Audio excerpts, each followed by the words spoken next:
చిన్న మాట వింటారా? ఏమండి, ఇంటి యజమాని ఎలా ఉండాలి ఎప్పుడు అన్నప్పుడు తన కుటుంబాన్ని కంటికి రెప్పలా కాపాడుకుంటూ, రక్షణను నిలబెట్టుకుంటూ, దేవునిలో వారి భక్తి జీవితాన్ని కాపాడుకునేవాడిగా ఉండాలి.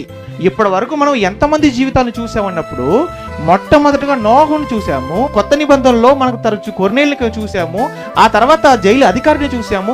ఎవరిని చూసినా ఇంటి యజమానులుగా ఉన్న వారి దృష్టి ఎప్పుడు కూడా కుటుంబాన్ని కాపాడుకోవాలన్న ఆలోచనతో వారు ఉండడమే కాకుండా కుటుంబాన్ని వారు దేవునిలో నిలవబెట్టుకున్నట్లుగా కూడా మనకు కనబడుతుంది. దీన్ని బట్టి మనకి ఏమర్థమవుతుంది అన్నప్పుడు, మన కుటుంబాన్ని కూడా వారి వలె కాపాడుకోవాలి. ఏ విషయంలో?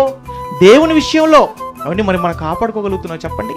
ఈరోజు క్రైస్తవులం అని చెప్పుకుంటున్నాము, భక్తులం అని చెప్పుకుంటున్నటువంటి మన పరిస్థితి ఎలా ఉందన్నప్పుడు, ఏమండి, సంఘానికి భర్త వస్తాడండి, భార్య రాదు, భార్య వస్తుంది, భర్త రాడు, తల్లిదండ్రులు వస్తారు, పిల్లలు రారు. ఎలాంటి పరిస్థితుల్లో ఈరోజు కుటుంబాలు ఉన్నాయన్నప్పుడు, ఒకరంటే ఒకరికి పడని పరిస్థితి. ఎక్కడా? సమాజంలో కాదండి, కుటుంబాల్లో. అర్థమయ్యే చెప్పండి, ఏ కుటుంబాల్లో సమాధానం ఉందండి? ఏ కుటుంబాలు సంతోషంగా ఉన్నాయండి? సమాజంలో ఉన్న కుటుంబాలు అలా ఉన్నాయంటే వదిలేద్దాం, కానీ దేవునిలో ఉన్నామని చెప్పుకుంటున్న కుటుంబాలు కూడా ఎన్ని కుటుంబాలు శాంతి సమాధానాలతో బ్రతుకుతున్నారు ఒక్కసారి ఆలోచించండి.